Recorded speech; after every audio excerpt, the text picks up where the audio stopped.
Sir ನಿಮ್ಮನ್ನ ನೋಡಿ ಕಲ್ಲಲ್ಲಿ ಎಸಿತಾರಲ್ಲ ಅಂತವ್ರಿಗೇನು ಹೇಳ್ತೀರಿ? ଆରେ କିସ କହୁଛୁ ବେ ତୁମେ କିସ ମୋତେ ବାଣ୍ଡରୁ ବାଳ କିଛି ବୁଝା ପଡ଼ୁନି। କିସ କହୁଛୁ ମୁଣ୍ଡୁ ମୁଣ୍ଡୁ ଗୁଣ୍ଡୁ ପଳା ପଳା ଥାନ ଛାଡ଼ିକି ପଳା ବାଳ ଓଡ଼ିଶାର ଅଛୁ ଓଡ଼ିଆର କଥା କହ।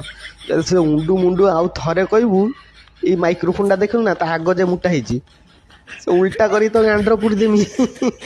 ଡେଇଁ ଡେଇଁକି ଘରକୁ ପଳେଇଯିବୁ ସକାଳୁ ଯେତେବେଳେ ହତେ ଯିବୁ ପାଇଖାନାର ହଗିବାକୁ ଯେ ପାଡ଼ିବୁ ନା ପାଡ଼ଟା ଏ ମାଇକ୍ରୋଫୋନ୍ ସାହାଯ୍ୟରେ ପୁରା ଡିଜେର ଦଗ୍ଧ ହେଇକି ବାହାରିବ। ତ ଘର ଲୋକମାନେ କହିବେ ଛୁଆ ଆମର ହକ୍ତେ ଯାଇଛି ନା ପାଇଖାନା ଭିତରେ ଡିଜେ ବଜଉଛି। ପଳା ପଳା ପଳା ଭାଗ୍ୟ ଯଦି ଭଲ ଅଛି ତ ପଳା ଓଡ଼ିଆ ଶିଖିକି ଆଇବୁ ତାପରେ ମୋତେ କହିବୁ ଏଠି। ନହେଲେ ସେ ମୁଣ୍ଡୁ ମୁଣ୍ଡୁ ଯଦି କହିବୁ ଜାଣିଛୁ ତ ମୁଁ ଡଗେସ୍ ଗାଣ୍ଡି ମାରି କରିଦେବି ତୋର ସବୁ ଶେଷ। ପଳା ପଳା ବୋଉ ବୋଉ ଇ ଉ